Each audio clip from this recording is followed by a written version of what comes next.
What's doing? Welcome back. Something a little bit different again. I always say this every time, but a little bit different, but it's sort of the same. Today we have Patrol, but it's a ZD30 common wrap. So I've already done some mods to it, but let's have a look at what we get up to with ZD30 Patrol. So standard is 82 kilowatts and 300 newton meters basically of fury. This is just your AFRs and boost. So our dotted line here at the bottom is our boost line, so we're sort of sitting on just under 15 pound there, probably less, probably about 12 pound.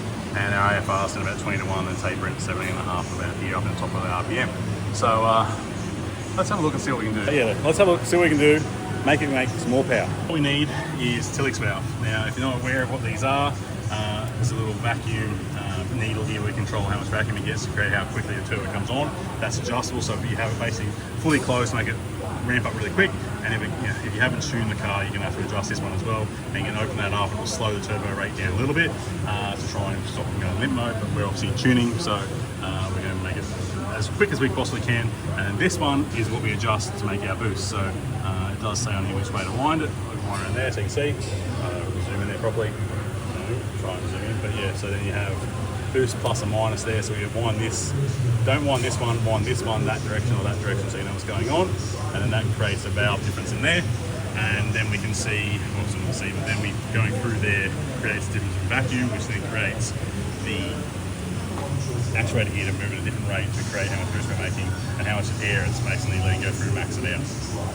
So if you want one of these kits, we can get them in for you, we can do all that sort of stuff, and the bonus of it is we get the kit with this in here, so you can put a little spacer in and you can run a boost gauge quite easily, or you can weld in a bung over there, which we have, or you can get this weld in bung, which you can sit in any pipe really, but you sit in this pipe here and then you just got to weld it in. But we like running that one just so it's nice and easy, and it's good for us on the dyno. And future reference for the customer is that they can just run a boost gauge off that with TP, and away you go.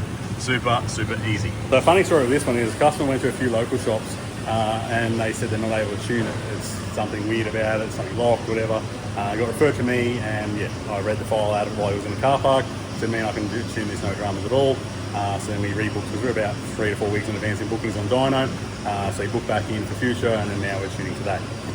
So yeah, just pays to hunt around and make sure you go to somewhere who knows what they're doing and not sort of just hoping for the best and loading files. But anyway, that's another story. So now I have loaded the file in, I have been playing with it. Basically that little Tillix valve is quite touchy. You can do an 1/8 of a turn and it turns this much, you do a 1/4 of a turn and it does this much. Like it's really touchy. So if you're doing it without a dyno, watch your boost gauge and just be very careful not to go too much. These turbos really don't like a lot of boost. And ideally you want to really watch that AFR at the back. So highly recommend coming on a dyno where it's all safe and we can watch it and back out. If you're doing it on the road, try and get your hands on AFR gauge and stick it at the back side of it, and obviously have a boost gauge so you can see what's going on. So that's what we're monitoring here. So we're monitoring our AFRs, making sure there's enough fuel in it. Leaning out's not a problem in diesel stuff, it's more so if you're running it too rich, but boost is the biggest problem. If this thing starts climbing up too far, things go bang and you have a blown up ZD30. So I'll get someone to hold the camera and I'll do a run so you can see what it looks like. Not that there's anything exciting, but you'll see what it is doing, what it looks like, and then I'll show you what power we got out of it.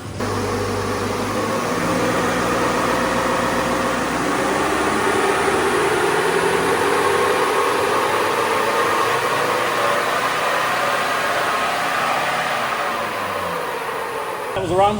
I said nothing exciting, so it's a ZD30 Patrol, but what we have is some gains. So we've gone from 82 to 112 and 297 to 387, so nearly 100 newton meters, and what's that, 30 kilowatts.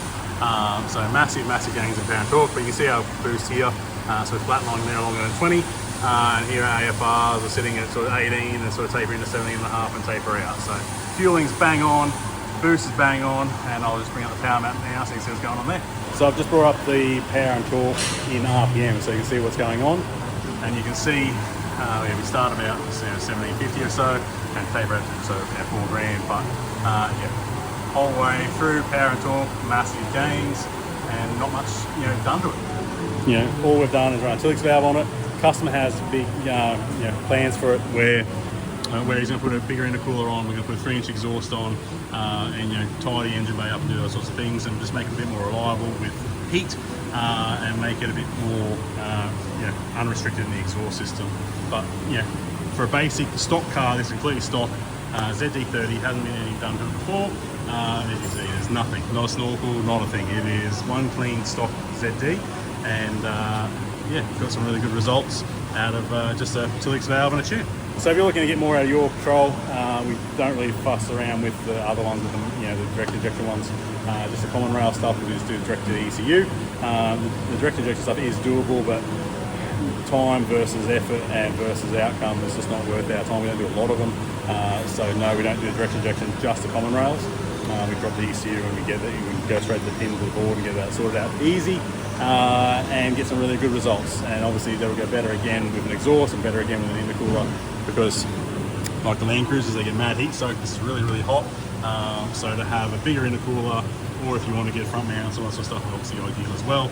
But the bigger the intercooler, the cooler the air, more power and torque we're going to make, and obviously getting rid of the restriction of the exhaust is going to make it a happy little car as well. So if you need any of that stuff, give us a yell, 54914626. Check out our socials, and yeah, we can do all this ZD30 stuff easy as. Just give a call, hit that like, hit subscribe, and I'll see you in the next one.